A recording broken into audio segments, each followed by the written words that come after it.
उसे तैयार की है। फर्स्ट रिपोर्ट इसे कहा जा सकता है। लश्कर, आईएसआई, पाक सेना की साजिश के सबूत मिले हैं। इस एनआईए की जांच में एनआईए ने करीब 150 लोगों के बयान दर्ज किए हैं। प्रारंभिक जांच रिपोर्ट में पीओके का जिक्र किया गया है। पीओके में अपने हैंडलर के संपर्क में थे ये तमाम के आतंकी।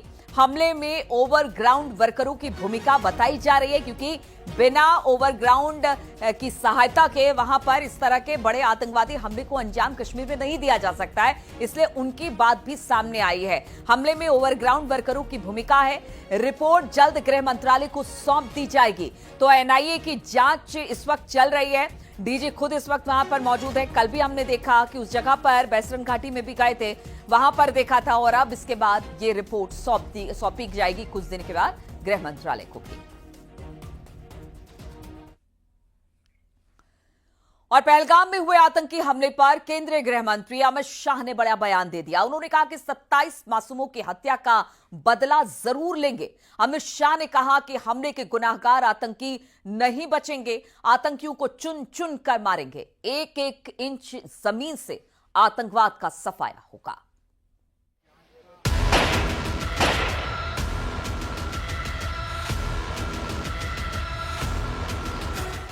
केंद्रीय गृह मंत्री अमित शाह ने पहलगाम हमले में शामिल आतंकवादियों को कड़ी चेतावनी दी है। अमित शाह ने कहा कि लड़ाई अभी खत्म नहीं हुई है।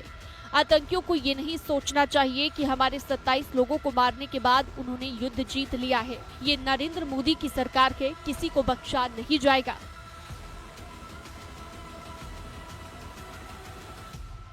और अगर कोई एक कायराना हमला कर ये समझता है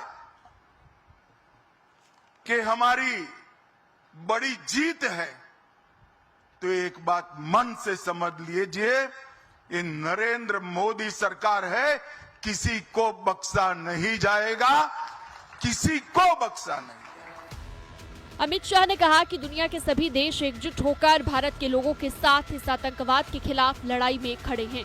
इस देश की इंच इंच जमीन पर आतंकवाद के खात्मे के लिए सरकार संकल्पबद्ध है। इस देश की इंच इंच भूमि पर से आतंकवाद को मूल समेत उखाड़ने का हमारा संकल्प है और वो सिद्ध होकर रहेगा। अमित शाह ने साफ शब्दों में कहा कि जब तक आतंकवाद का खात्मा नहीं हो जाता, लड़ाई जारी रहेगी। जिन्होंने इस आतंकी हमले को अंजाम दिया है, उन्हें सजा जरूर मिलेगी। न्यूज़ 18 के लिए ब्यूरो रिपोर्ट। और इस वक्त एक बड़ी खबर आ रही है। पाकिस्तान जब हर मोर्चे पर फेल हो रहा है, तो वो जासूसी का सहारा ले रहा है। अब वो भारत में जासूसों के भरोसे है। राजस्थान के जैसलमेर से आईएसआई का एक जासूस गिरफ्तार किया गया है। राजस्थान इंटेलिजेंस ने पाकिस्तान की खुफिया एजेंसी आईएसआई के लिए जासूसी करने के आरोप में पठान खान नाम के एक शख्स को गिरफ्तार किया है। पठान खान जैसलमेर के मोहनगढ़ इलाके का रहने वाला बताया जा रहा है। पठान खान पर बॉर्डर के आसपास के सैन्य गतिविधियों की जानकारी आईएसआई तक भेजने का आरोप है। पठान खान 2013 में पाकिस्तान गया था, जहां पर आईएसआई ने उसे जासूसी करने की ट्रेनिंग दी थी।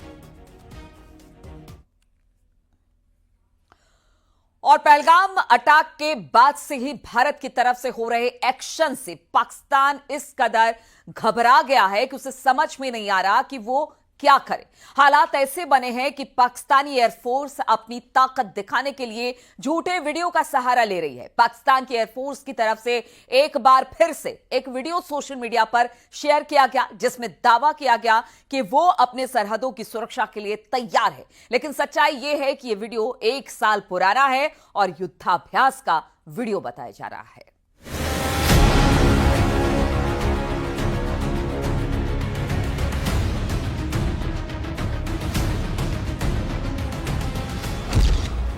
पाकिस्तान का झूठ फिर हुआ बेनकाब। पाकिस्तानी एयरफोर्स ने दिखाई झूठी ताकत। गीदड़ भभकी के सहारे पाकिस्तानी सेना। पहलगाम अटैक के बाद से भारतीय एक्शन से पाकिस्तान किस कदर थर-थर कांप रहा है, वो युद्धाभ्यास के इस वीडियो से साफ दिख रहा है। इस वीडियो के जरिए पाकिस्तान की पोल एक बार फिर से खुल गई है। उसकी एयरफोर्स एक बार फिर से बेनकाब हो गई है। पाकिस्तानी डीजीपीआर की तरफ से जारी इस वीडियो के जरिए दावा किया गया कि पाकिस्तान की एयरफोर्स यानी PAF अपनी देश की सीमाओं की रक्षा के लिए किस तरह से तैयार है। लेकिन जब इस वीडियो की पड़ताल की गई, गहराई से जांच की गई तो सच्चाई कुछ और ही सामने आई। पाकिस्तान की एयरफोर्स जिस वीडियो के जरिए गीदड़ भभकी दे रही है वो वीडियो 1 साल पुराना है और ये वीडियो तुर्की और रूस के साथ की गई वॉर एक्सरसाइज का वीडियो है। इस वीडियो को एडिट करके पाकिस्तान ये दिखाना चाह रहा है कि वो कितना मजबूत है। दरअसल पाकिस्तान इस वीडियो के जरिए ये मैसेज देने की कोशिश कर रहा था कि वो सरहद पर पूरी मुस्तैदी से डटा है, लेकिन पल भर में उसका ये दावा फेल हो गया। पुराने वीडियो के जरिए झूठी ताकत दिखाने वाली पाकिस्तानी एयरफोर्स एक बार फिर से बेनकाब हो गई। डीजीपीआर का ये वीडियो सोशल मीडिया पर मजाक का विषय बन गया है, क्योंकि अलग अलग वॉर एक्सरसाइज के वीडियो को जोड़कर, पुराने हथियारों के प्रदर्शन के क्लिप्स को जोड़कर बनाए गए इस वीडियो के जरिए पाकिस्तान ने एक फर्जी ताकत का मुजाहिरा पेश करने की कोशिश की है। इस तरह पाकिस्तान ने सोशल मीडिया पर अपने फाइटर जेट्स के एक्शन की तस्वीरों के जरिए अपनी झूठी ताकत दिखाने की कोशिश की, लेकिन यहाँ भी उसका झूठ पकड़ में आ गया, क्योंकि सोशल मीडिया पर पोस्ट की गई ये तस्वीरें भी पुरानी हैं। अब जरा इस तस्वीर को गौर से देखिए। पाकिस्तान की एयरफोर्स JF-17 थंडर B-3 लड़ाकू विमान की तस्वीर सोशल मीडिया पर शेयर करके खुद को मजबूत दिखाने की कोशिश में दिख रही है, जबकि ये पोस्ट 15 अगस्त 2022 का है। अब जरा पाकिस्तानी डिफेंस की ही एक और सोशल मीडिया पोस्ट को देखिए, जो 14 अगस्त 2024 का है। इस पोस्ट में पाकिस्तानी एयरफोर्स के JF-17 थंडर ब्लॉक 2 विमान की तस्वीर और उसकी मिसाइल क्षमताओं, जो क्रूज मिसाइल से लैस है, उसको दिखाया गया है। इसी तरह एक पोस्ट में पाकिस्तानी एयरफोर्स के विंग लूंग 2 मानव रहित कॉम्बैट एरियल व्हीकल को दिखाया गया है। ये पोस्ट भी 7 फरवरी 2024 की है। अब 13 अप्रैल 2023 में YouTube पर अपलोड किए गए इस वीडियो के स्क्रीनशॉट को देखिए। इसके जरिए पाकिस्तान की सेना ये दिखाने की कोशिश कर रही है कि वो साइबर वॉरफेयर और स्पेक्ट्रम सुपीरियरिटी की दिशा में भी तैयारी कर रही है। अब इसी से अंदाजा लगाया जा सकता है कि पाकिस्तान की फोर्स अपने पुराने वीडियो और सोशल मीडिया पोस्ट को इस समय इस तरह से सामने ला रही है जैसे ये पहलगाम हमले के बाद की उसकी एक्सरसाइज हो। यानी पाकिस्तान ने अपनी खोखली तैयारी को एक तरह से छिपाने की कोशिश की है, लेकिन सच सामने आ गया है। पाकिस्तान के इस झूठे प्रोपेगेंडा की पोल पूरी दुनिया के सामने खुल गई है। इस तरह पाकिस्तानी आर्मी की कमजोरी का एक और वीडियो देखिए। तोप और टैंकों से धमाके का ये वीडियो कोई बच्चा भी देखेगा तो पहचान जाएगा कि ये पुराना वीडियो है, लेकिन पाकिस्तान की अनपढ़ सेना इस वीडियो को 30 अप्रैल 2025 का वीडियो बताकर अपनी झूठी ताकत दिखाने की कोशिश कर रही है।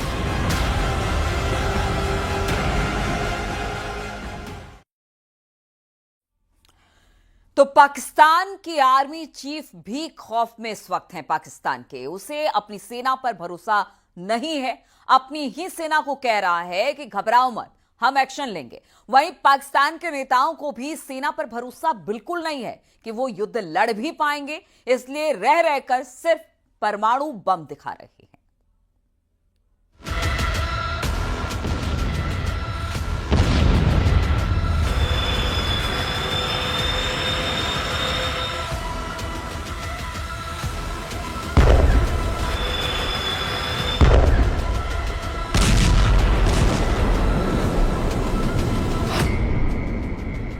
पाताल से बाहर आया आसिम मुनीर।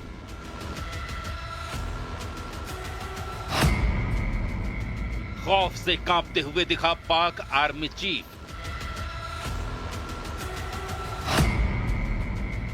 हिंदुस्तान की दहशत से ही मर जाएगा मुनीर।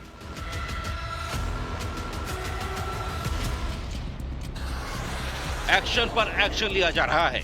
हिंदुस्तान लगातार पाकिस्तान को घेर रहा है। रणनीतिक और कूटनीतिक दोनों मोर्चे पर दिल्ली से कश्मीर और दुनिया भर में चल रही कार्रवाई से पाकिस्तान इस कदर घिर गया है कि अब आतंकिस्तान पर किसी भी तरह की मिलिट्री एक्शन की आशंका से पाकिस्तान की फिजा में दहशत फैल गई है। और ये दहशत उस फौज में सबसे ज्यादा है जिसका जनरल खुद पहलगाम हमले के बाद से पाताल में घुसा हुआ था।